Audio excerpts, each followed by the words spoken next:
Sermões no Evangelho de João, parte 3. Comam a minha carne e bebam o meu sangue. De Paul C. Young.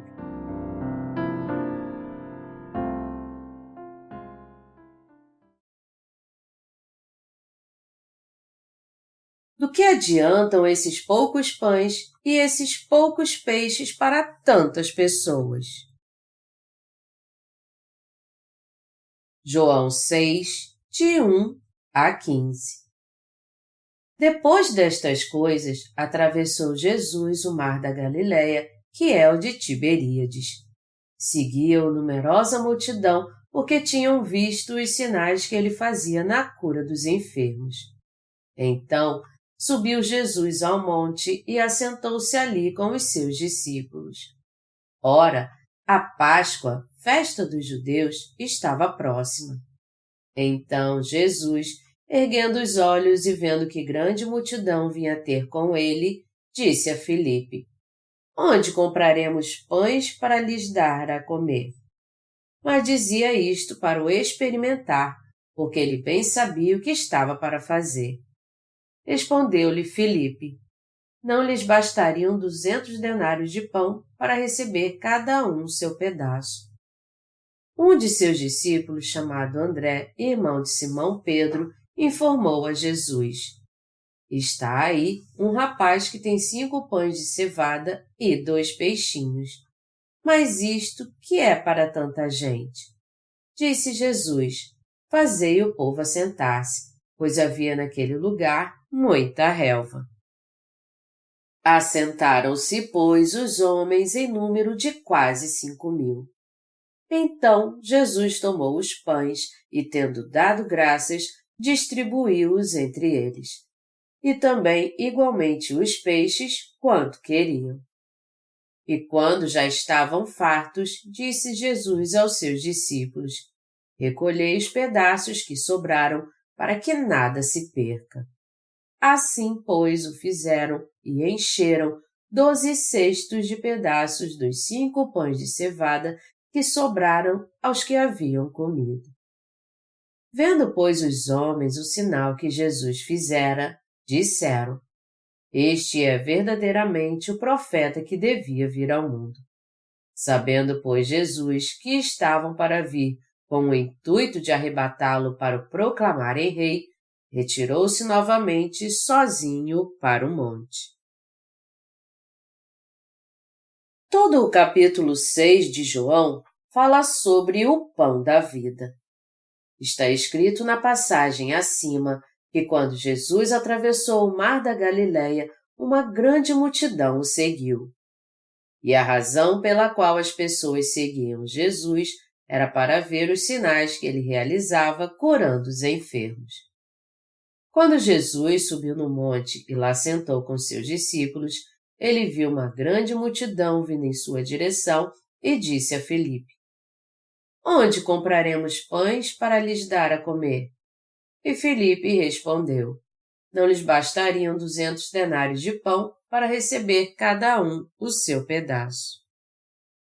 Outro discípulo, André, também disse a Jesus: Está aí um rapaz que tem 5 pães de cevada e 2 peixinhos. Mas isto que é para tanta gente? Tanto Filipe quanto André só disseram a Jesus qual era a situação realmente.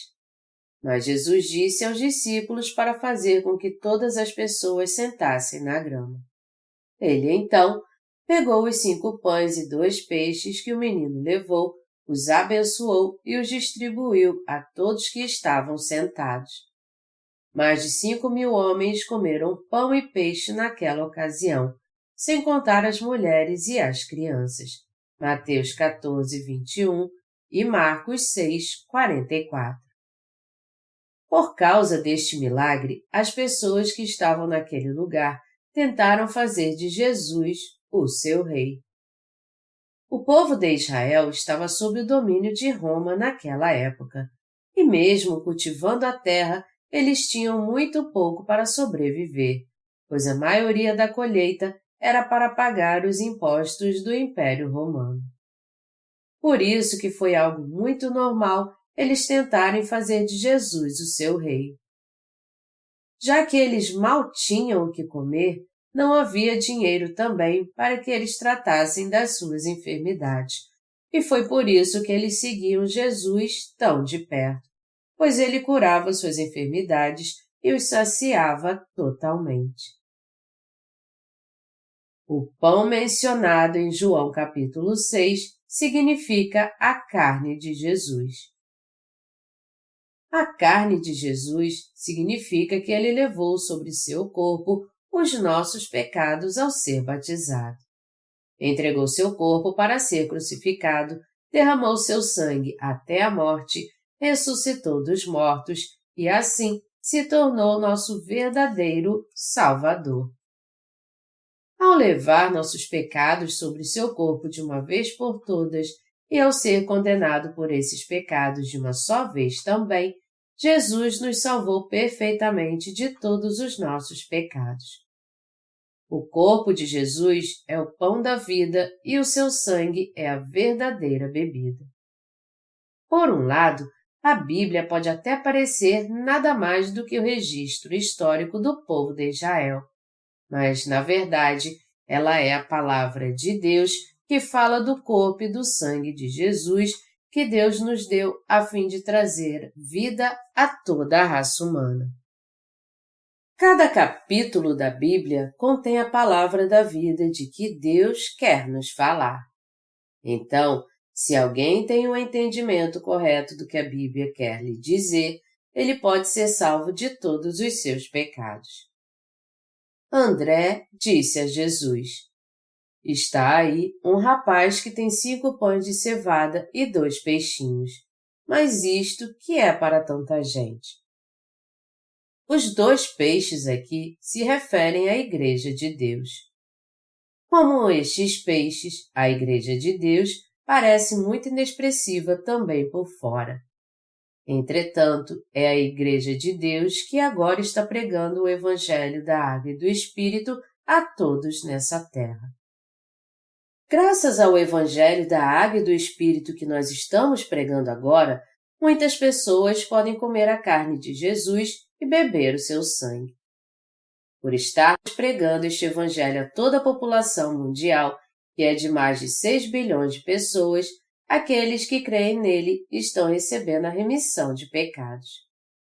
Numericamente, a Igreja de Deus é uma congregação pequena agora. E algumas pessoas podem até pensar quantos poderiam ser alcançados por um grupo tão pequeno de pastores e santos e também poucos colaboradores ao redor do mundo. Mas pelo fato de o Senhor sustentar a Igreja de Deus e sua obra feita por meio dela, Ele está salvando a todos do pecado neste mundo. Nosso Senhor deu o pão da vida aos que creem no Evangelho da Água e do Espírito. Jesus disse que sua carne é o nosso pão da vida. Quando participamos da Santa Ceia, nós comemos o pão e bebemos o vinho. O pão aqui simboliza o corpo de Jesus e o vinho significa o sangue de Jesus derramado na cruz. Jesus nos disse para comer o pão e beber o vinho em memória dele. Lucas 22, 19. Por quê?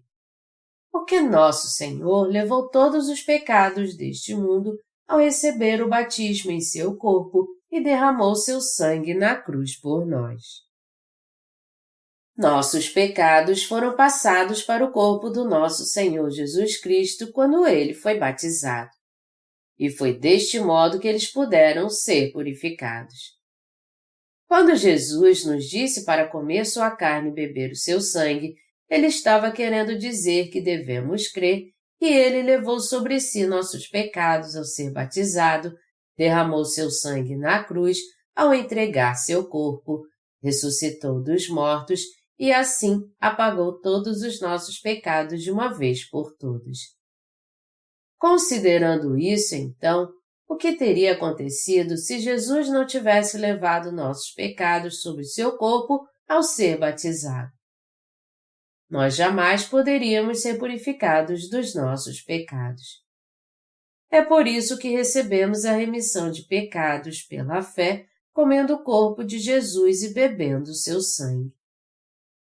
Quando estamos ocupados demais com nossos assuntos, a tendência é nos esquecermos o quanto devemos ser gratos pelo Senhor ter nos salvado do pecado.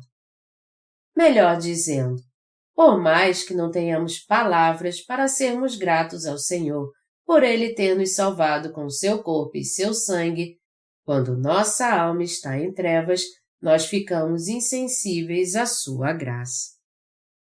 E por isso nós esquecemos de ser gratos a Deus e à sua graça, como a igreja de Éfeso, que foi repreendida por deixar o primeiro amor, apesar de ter trabalhado incansavelmente para Deus. Apocalipse 2, de 1 a 4. No entanto, quando nós deixamos os assuntos que nos prendem um pouco de lado, separamos um tempo para nós e pensamos em Deus, nós podemos ver o quanto devemos ser gratos pela sua graça.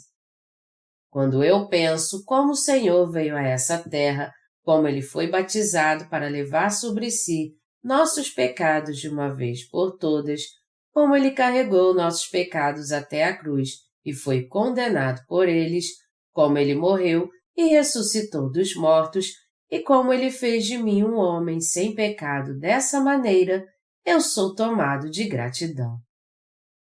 Quando eu mergulho no trabalho, eu me sinto tão ocupado com o que está diante de mim que eu tenho pouco tempo para ser grato.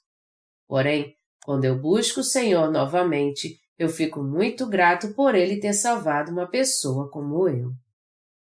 Pensamentos carnais e espirituais sempre se misturam em nossa mente, nos levando a ficar confusos. No entanto, quando pensamos no que Deus fez por nós, nosso coração fica cheio de gratidão. Nós temos sempre que nos lembrar que não podemos deixar de ser pecadores por nós mesmos, pois somos fracos e imperfeitos. Jesus Cristo é o próprio Deus que nos criou. Jesus é o Criador que nos criou, assim como todo o universo, e por isso Ele é o Senhor do universo. Jesus é o Salvador, que quando o homem que foi gerado à imagem de Deus caiu em pecado, veio a essa terra num corpo carnal através da Virgem Maria, a fim de salvar seu povo dos seus pecados.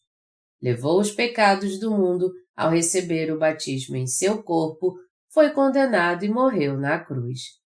Ressuscitou dos mortos e assim nos salvou totalmente do pecado. Me faltam palavras para agradecer a Deus quando eu penso no Evangelho da Água e do Espírito. As pessoas ficam muito honestas em face à destruição e à morte. Se eu soubesse que iria morrer neste exato momento, eu deixaria de lado todos os assuntos do mundo e só pensaria no meu relacionamento com Deus. E até quando eu desse meu último suspiro, eu estaria completamente em paz e feliz por ter comido o corpo de Jesus e bebido o seu sangue enquanto estava vivo. Não faz muito tempo que num domingo de Páscoa nós agradecíamos o Senhor por ter nos dado a vida eterna. Depois de ter sido batizado por João Batista e morrido na cruz, nosso Senhor voltou à vida ressuscitando dos mortos. Nós cremos no Evangelho do Senhor e que sua ressurreição é a nossa própria ressurreição. E é por isso que nosso corpo será transformado e nós também ressuscitaremos, assim como o Senhor ressuscitou dos mortos, e teremos um corpo que nunca morrerá. Em outras palavras, por crermos que o Senhor ressuscitou dos mortos, nós, os crentes no Evangelho da Água e do Espírito, ressuscitaremos com Ele também. Na verdade, nós cremos na ressurreição do Senhor e cremos que também ressuscitaremos. Quando chega a Páscoa, até mesmo os pastores que ainda não nasceram de novo pregam.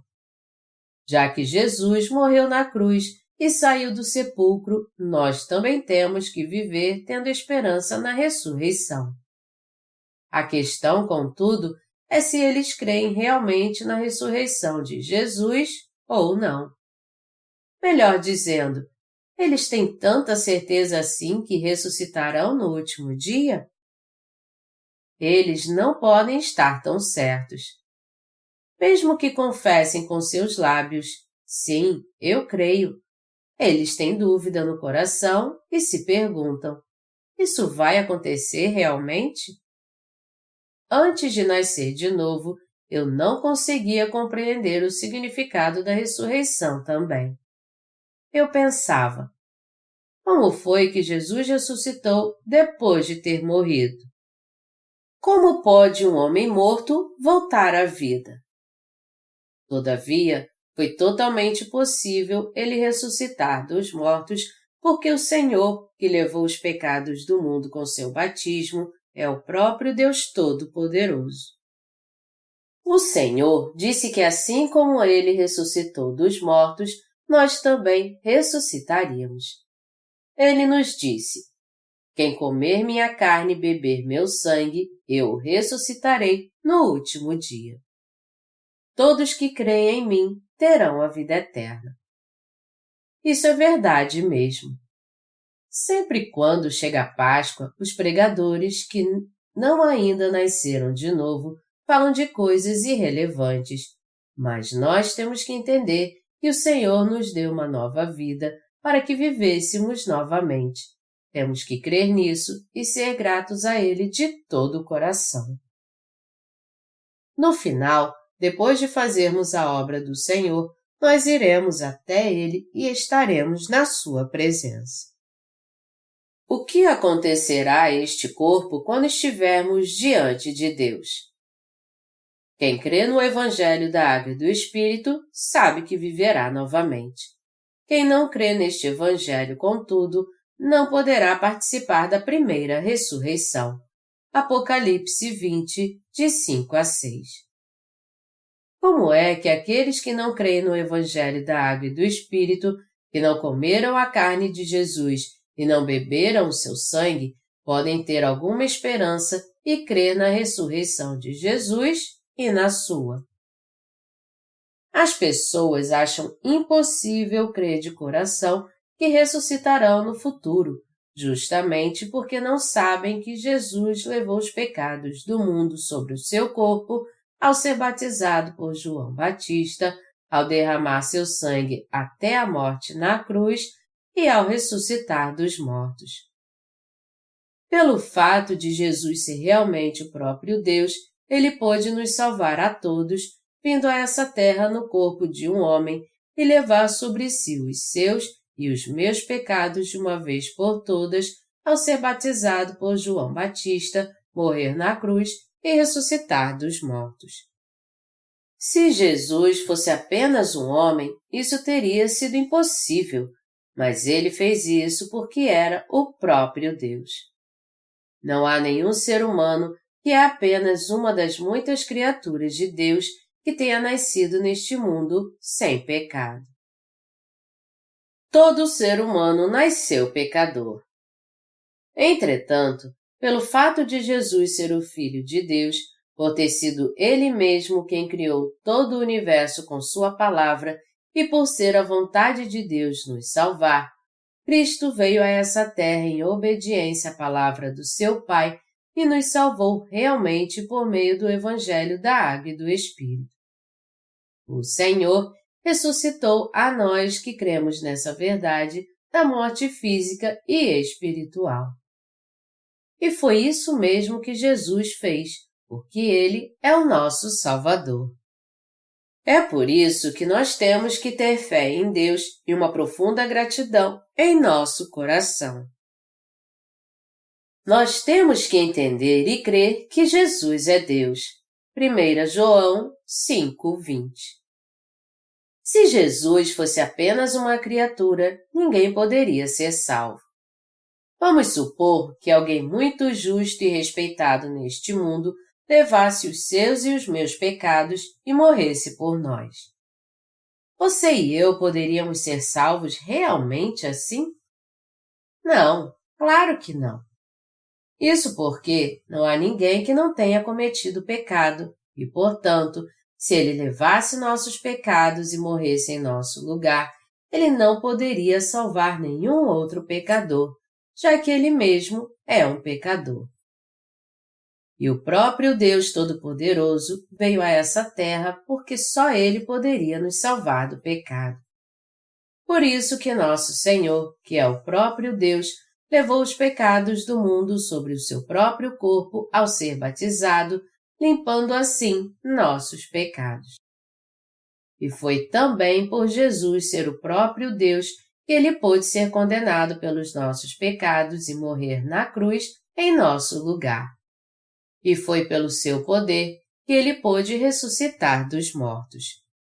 Foi assim mesmo que Jesus salvou você e a mim do pecado. E é por isso que temos que ser gratos a Deus, crendo em Jesus. Existem muitos neste mundo levando uma vida religiosa à sua maneira. Sua vida religiosa é simples. Com base no texto bíblico deste capítulo, eles pregam o seguinte: como pôde o pão e o peixe se multiplicar tão miraculosamente? Ali, quando o menino ofereceu seu lanche a Jesus sem hesitar, os adultos se sentiram tocados e também ofereceram a comida que tinham. E quando eles juntaram toda a comida e a dividiram igualmente, havia comida suficiente para saciar a todos e ainda sobrou 12 cestos. Então, vamos ofertar para ajudar os pobres, nem que seja uma pequena quantia. Por menor que seja, nós vamos juntar suas ofertas com outras para ajudar os pobres. Mas isso, na verdade, acaba tornando a palavra de Deus normas humanas contidas no sistema ético sem vida.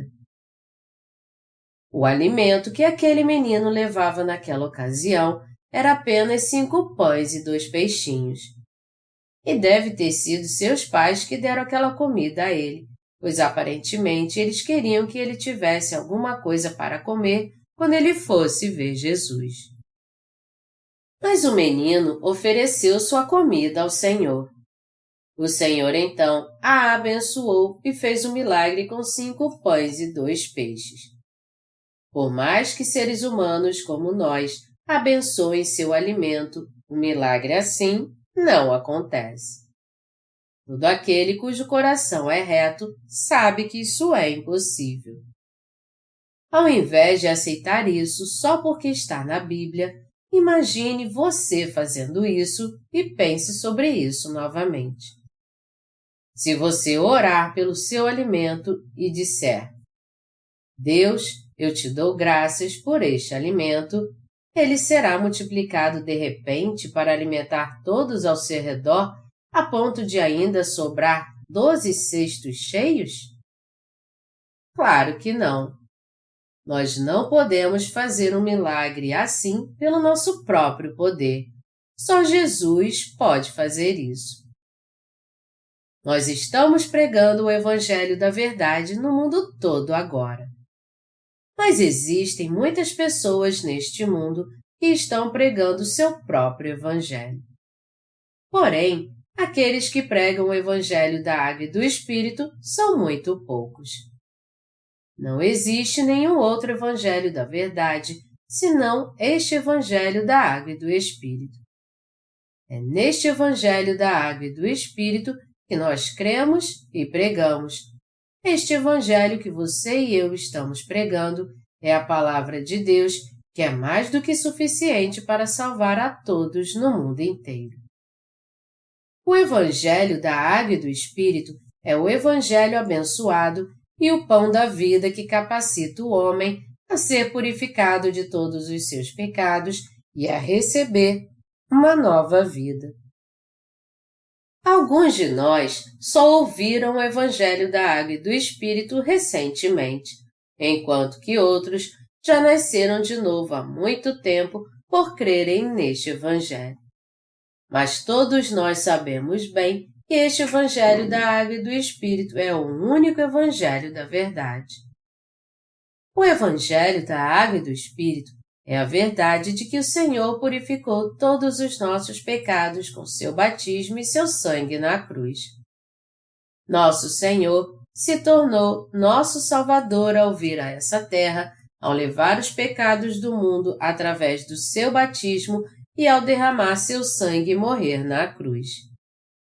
Os 5 pães do texto bíblico deste capítulo simbolizam a salvação pela graça que o Senhor nos concedeu, e isso diz respeito ao próprio Evangelho da Água e do Espírito. Os 5 pães na Bíblia significam a graça e as bênçãos de Deus. Amados irmãos, no Evangelho da Água e do Espírito que nós cremos está a bênção da salvação, a bênção da vida eterna e a bênção de uma nova vida. Este é um Evangelho realmente maravilhoso. Este é o Evangelho que nós cremos, o Evangelho que estamos pregando no mundo todo através dos nossos livros. Até este momento, pessoas de todo o mundo estão enviando seus testemunhos de salvação, nos dizendo que elas receberam a remissão dos seus pecados, crendo neste Evangelho da Água e do Espírito. Há muitos missionários e pastores entre eles. Meus amados irmãos, essas pessoas só estão dizendo que nasceram de novo agora, porque durante todo este tempo elas não criam em Jesus ou porque creram nele depois de nós. Não. O que acontece é que elas criam no falso evangelho todo este tempo e só agora encontraram o Evangelho da Água e do Espírito, que é pregado pela Igreja de Deus, e creram nele. É por isso que só agora elas vieram estar debaixo da graça de Deus. Nosso Senhor nos prometeu que nos daria a chuva na justa medida, a temporã e a seródia. Joel 2, 23. Na época da Igreja primitiva, quando os apóstolos estavam pregando o Evangelho da Água e do Espírito, Deus trouxe a chuva temporã e depois ele cobriu toda a terra com a chuva serôdia. Esta chuva serôdia está caindo no mundo todo através dos nossos livros e e-books e através da internet.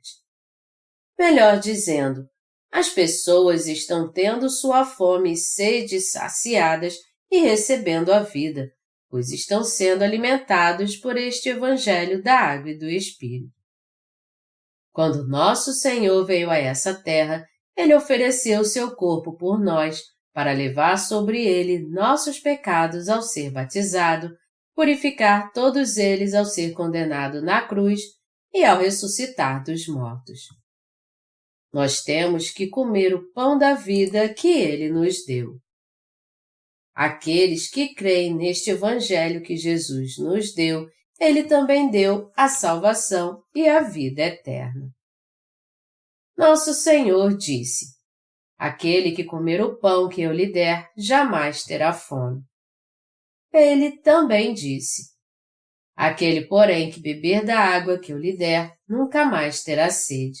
Pelo contrário, a água que eu lhe der será nele uma fonte a jorrar para a vida eterna. João 4:14. Por mais que o ser humano possua bens carnais, ainda assim eles terão fome e sede espiritual. Eles podem comer, cantar e dançar neste mundo, mas tudo que há em seu coração é só tristeza. Eles podem ter toda a alegria hoje, se orgulhar da sua comida fina, beber e até cair e desfrutar dos maiores prazeres dessa terra.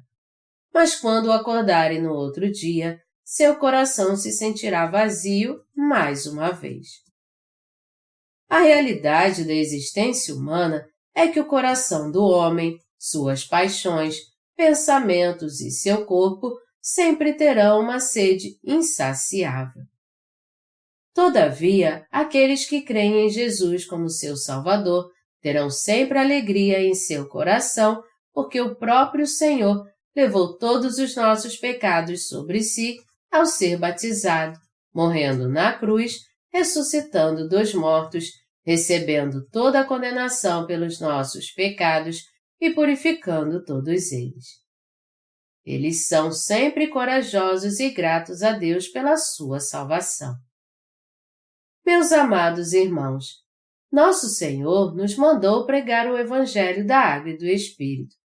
E não há muitos ministros e santos pregando este Evangelho no mundo todo.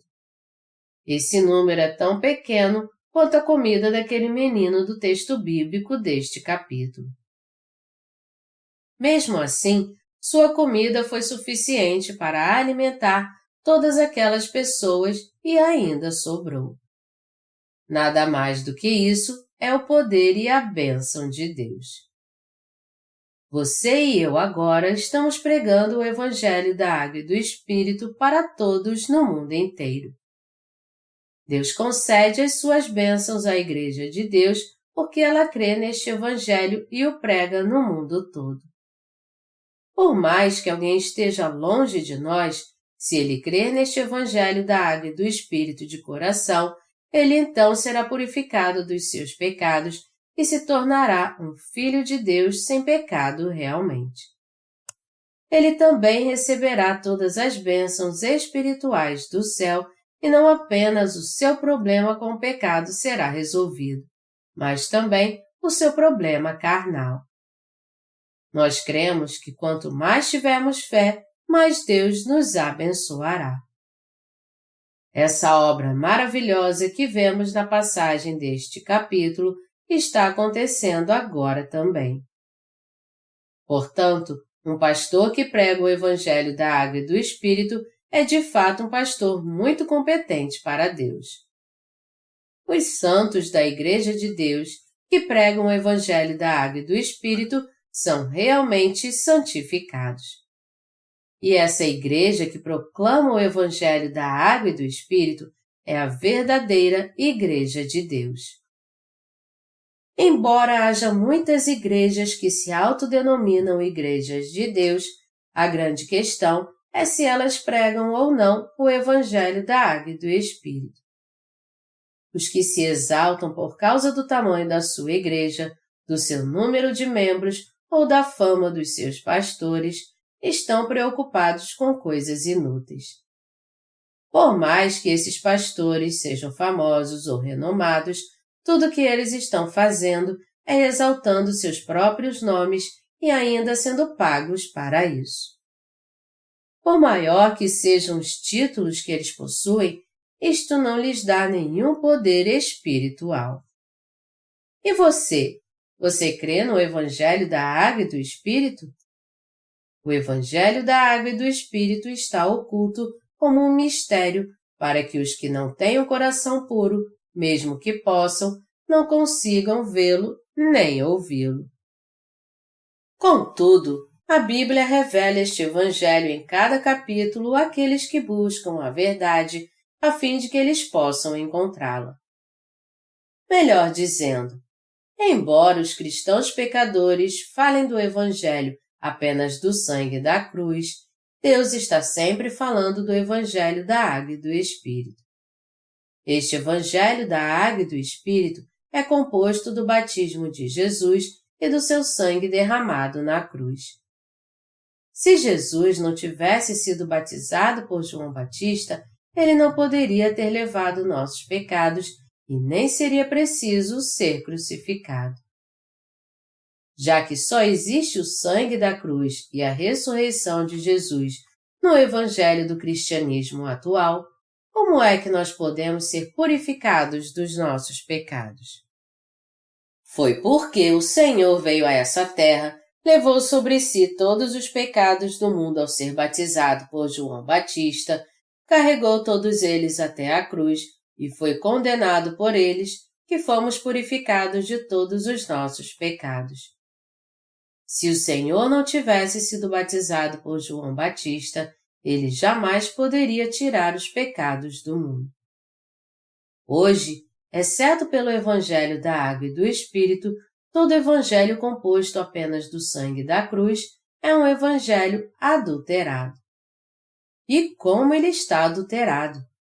Você pode até achar que não faz muita diferença deixar de fora o batismo de Jesus do Evangelho da Água e do Espírito. Mas dependendo em que evangelho você crê, as consequências podem ser muito grandes. Nos tempos da Igreja primitiva, os apóstolos pregavam o Evangelho da Água e do Espírito. O apóstolo Pedro disse: "A qual, figurando o batismo, agora também vos salva." 1 Pedro 3:21. Paulo também pregou o Evangelho da Água e do Espírito. Ele disse: "Porque todos quantos fostes batizados em Cristo, de Cristo vos revestistes." Gálatas 3:27. O apóstolo João também deu testemunho do Evangelho da Água e do Espírito em 1 João capítulo 5. Todos os apóstolos criam no seguinte: quando Jesus foi batizado por João Batista, ele levou todos os nossos pecados e, ao derramar seu sangue até morrer na cruz, ele pagou o preço por cada pecado que levou. Portanto, todo aquele que crê somente no sangue da cruz, ao invés de crer no Evangelho da Água e do Espírito, na verdade, crê no cristianismo somente como uma religião. E se esse fosse o caso, ele ainda continua sendo um pecador, mesmo crendo em Jesus. Como é que você pode, então, purificar os pecados do seu coração? Quando Jesus foi batizado por João Batista, ele disse a ele: "Deixa por enquanto, porque assim nos convém cumprir toda a justiça." Mateus 3:15. Toda a justiça aqui é o resultado do que o Senhor realizou ao ser batizado, levando assim todos os nossos pecados e os apagando de uma vez por todas. Jesus fez esta obra que cumpriu toda a justiça de Deus e, ao ser batizado por João Batista, ele a completou. O que significa para nós Jesus ter sido batizado por João Batista? Significa que Jesus aceitou todos os nossos pecados de uma vez por todas e purificou todos eles ao ser batizado por João Batista.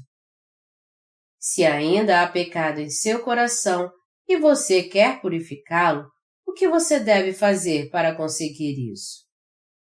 Você tem que crer que Jesus purificou todos os seus pecados ao ser batizado por João Batista. Você tem que entender e crer que no momento em que Jesus foi batizado por João Batista, todos os seus pecados foram passados para o seu corpo.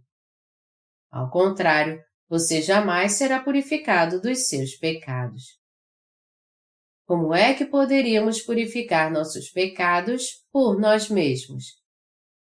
Nós poderíamos purificá-los com nossas orações de arrependimento? Nós poderíamos purificá-los tendo uma vida justa como cristãos e fazendo boas obras? Nós poderíamos ir para o céu nos sacrificando para pregar o Evangelho da Água e do Espírito?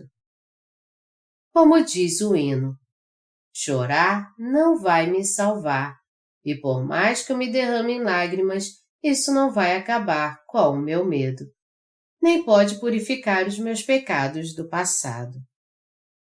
Por mais que você chore, os seus pecados não vão desaparecer. A verdadeira remissão de pecados só é alcançada se crermos no que Jesus fez por nós. Não podemos consegui-la fazendo algo por nós mesmos.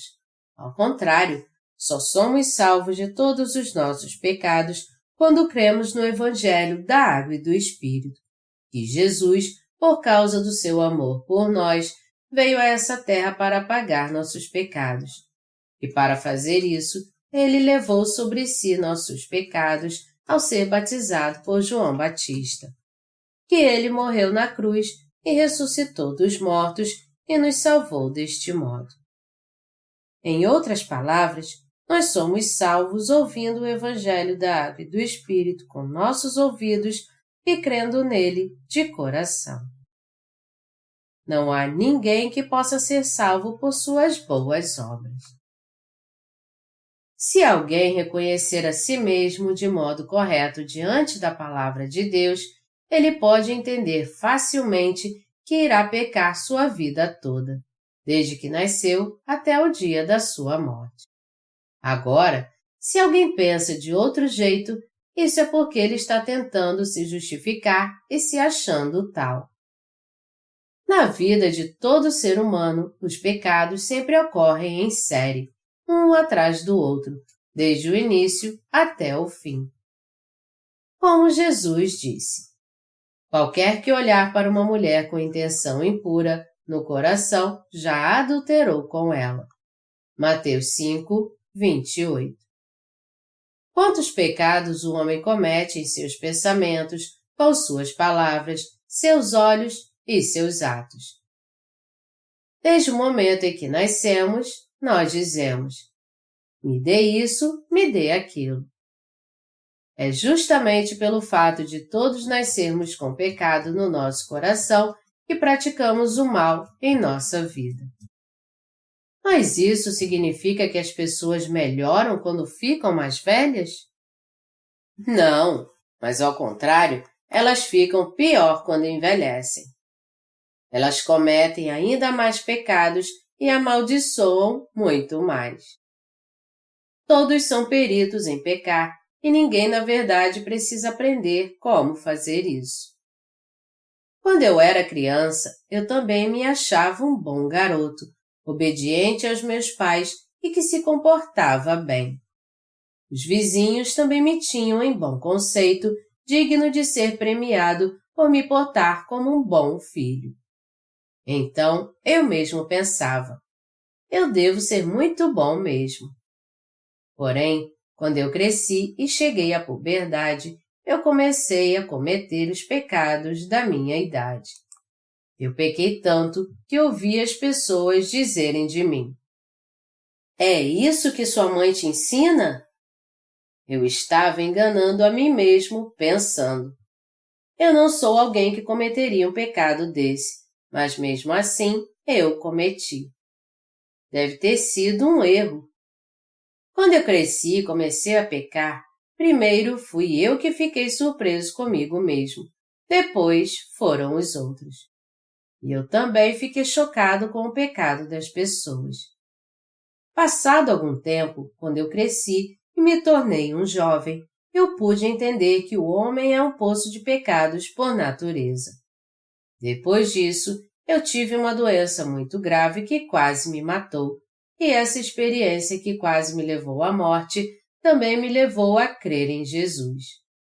Contudo, os pecados do meu coração não sumiram e continuaram a me atormentar. E eu fiquei tão decepcionado comigo mesmo por ver que eu não conseguia deixar de pecar, que um dia até tentei me matar. Entretanto, o Senhor teve um encontro comigo através do Evangelho da Água e do Espírito. Naquela época, então, como eu criei neste legítimo Evangelho, todos os pecados que havia no meu coração desapareceram totalmente. Antes de encontrar o Evangelho da Água e do Espírito, eu tinha muitos pecados em meu coração, mesmo crendo em Jesus. E embora eu dissesse às pessoas naquele tempo: creiam em Jesus e sejam purificados dos seus pecados, façam orações de arrependimento e sejam purificados dos seus pecados pessoais, eu mesmo tinha muitos pecados. Eu estudava teologia e estava ministrando muito bem naquela época, mas meus pecados ainda estavam gravados no meu coração. Os pecados do homem estão gravados na tábua do seu coração. Jeremias 17, 1. É assim que alguém conhece os pecados que comete perante Deus. Você acha, então, que pode levar uma vida reta somente se esforçando para isso e sendo cuidadoso? Isso é muito difícil. Na verdade, é impossível. Você pode até fingir ser bom, mas é impossível alguém ter uma vida de retidão perfeita diante de Deus. todos cometem pecados até o dia da sua morte. E foi justamente por isso que Jesus veio a essa terra e levou sobre si os seus e os meus pecados ao ser batizado, para purificar todos eles. Os pecados do nosso coração foram purificados porque o Senhor os levou ao ser batizado. O problema, no entanto, é que a maioria das pessoas não tem consciência disso. Para nós, crer em Jesus como nosso Salvador é o mesmo que crer que Ele nos salvou ao vir a essa terra, levou nossos pecados ao ser batizado, ao morrer crucificado e ressuscitar dos mortos. É por isso que a Bíblia diz que ninguém pode ver o reino de Deus ou entrar nele se não nascer de novo da água e do Espírito. João 3, de 3 a 5. Deus só poderia nos salvar vindo em corpo carnal, levando sobre si todos os nossos pecados ao ser batizado por João Batista, purificando-nos a todos ao ser condenado por eles, morrendo crucificado e ressuscitando dos mortos. Foi por isso que o Senhor nos salvou dessa maneira. Quando eu e você entendemos e cremos nisso, é que nós somos salvos. Mesmo que eu seja um pecador e não tenha como evitar de pecar por toda a minha vida, foi para salvar alguém assim que o Senhor veio a essa terra, foi batizado, morreu na cruz, ressuscitou dos mortos e assim me salvou realmente. Ele é o meu Salvador. Eu não tenho mais pecados porque todos eles foram passados a Jesus quando ele foi batizado. Eu não posso mais ser condenado pelo pecado, pois o Senhor foi condenado por eles na cruz e morreu derramando seu sangue. Foi por isso que o Senhor foi batizado e já foi condenado por mim. Para nós, ter a verdadeira fé é entender o Evangelho da Água e do Espírito e crer nele assim. Só porque não perdemos um culto na igreja, fazemos boas obras e nos oferecemos para algum trabalho voluntário, damos o dízimo fielmente e anunciamos o Evangelho da maneira correta, isso não significa que nossa fé é boa. Todo aquele que vem para a igreja primeiro tem que ser purificado dos seus pecados, crendo no Evangelho da Água e do Espírito. Ficar demonstrando sua dedicação e suas aptidões como se estivesse ajudando a igreja, mas sem receber a remissão de pecados, não é ter a fé correta. Se alguém tem pecado no coração, ele será lançado no inferno. Portanto, alguém que ainda não recebeu a remissão de pecados tem que crer primeiro no Evangelho da Água e do Espírito dado por Jesus e ser remido dos seus pecados. O que alguém assim pode fazer para ajudar a Deus? Quem está ajudando a quem, já que ele é como lama suja? A primeira coisa que alguém tem que fazer perante Deus é receber dele a salvação e ser remido dos seus pecados, para depois receber a vida eterna.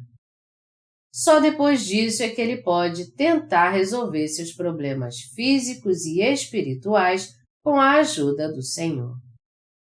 Não faz sentido algum alguém que ainda não resolveu seus principais problemas com o pecado querer fazer boas obras para Deus em sua igreja.